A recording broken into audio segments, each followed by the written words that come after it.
During the Middle Ages, the Arab and Islamic world stretched from Arabia to the Mediterranean, North Africa, and even reached as far as Spain. And within this vast empire, textiles was one of the most traded items.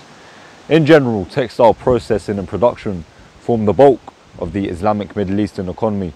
And from these textiles, many different garments and tunics were made, which leads us to the question, what did your average medieval Arab man wear? Thank you for joining me today on the Golden Middle Age.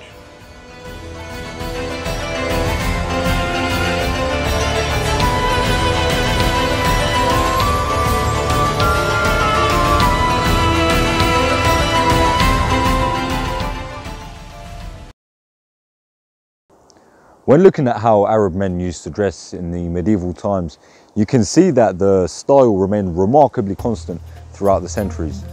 And this is because the two main influences on how people dressed also remained constant. The first influence was the climate. Now, as we know, up until today in that region, the climate is very hot. And especially in the desert where there's vicious sandstorms, you needed to protect yourself against the heat. Therefore, you can see long garments, white cloth being used to shield yourself against the sun. The second influence is Islam. After the establishment of Islam, it became the most adhered to way of life and religion in that region. And Islam propagates that men and women should dress modestly. Now, even though that did exist in pre-Islamic Arabia, Islam did make a few modifications. And so we can see that these two influences remain constant throughout the Middle Ages. So a turban and a long gown formed the foundation of the dress code, if you like to say. And the long gowns and the tunics were made of many different textiles, such as wool, cotton, silk, depending on your economic status.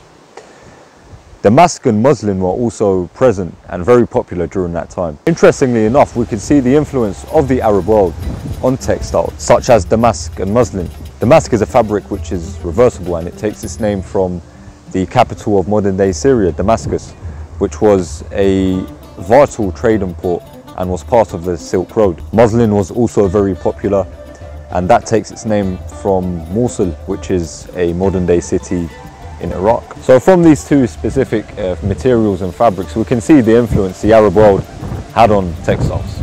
Firstly, the more layers you had, the better, so you can protect yourself against the heat and the sun. Now, what the Arab man would wear is an undergarment, and this was very important. As we mentioned earlier, Islam propagated modesty in dress, and part of that modesty was to cover your sort of private region. Then you go to the undershirt. Now, the undershirt, or as we call it nowadays, a vest, would usually be mid-length, and the collar would usually be round, or it would have a gap through the middle. So you might like to call it the medieval Arab v-neck. And then you'd have your sort of main gown, which was usually long, white, in order to protect yourself against the sun. As you can see, this one has sort of black designs, which I kind of liked. I like the modern touch on it, but it would be a long gown. Now, if you were someone high in the government ranks or a monarch, you'd usually have tiraz put on your sleeves. Now, this one's plain, but tiraz was a form of medieval Islamic embroideries. And this was very important for the high officials. For example, if someone was very loyal to the ruler of the time, what they do is they'd gift them with tiraz, and this would be a sign of loyalty and good faith. Even the monarchs themselves used to wear tiraz, and this used to present nobility, high status, and it started in the early medieval period. But as you progress throughout the Middle Ages, you could see it trickle down to the general population. So that's two layers so far, but I didn't stop there. You had another layer, which was a robe worn on top of the main gown or tunic. I mean, it's quite remarkable how many layers you can wear in the heat and the sun. Nowadays, we see a bit of sun, we're taking the layers off. These people, they're putting them on. So again, another layer would be worn, it would be a robe, and depending on your economic situation or the context of the occasion, you'd wear more than one robe. And this was kind of a style and a fashion trend which continued throughout the Middle Ages. So you think we're done with the layers? No, another one was worn.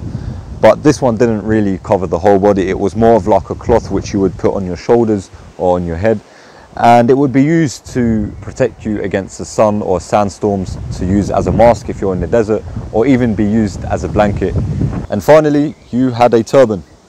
Now this was very important, and it existed in pre-Islamic Arabia, continued in post-Islamic Arabia, and throughout the Middle Ages.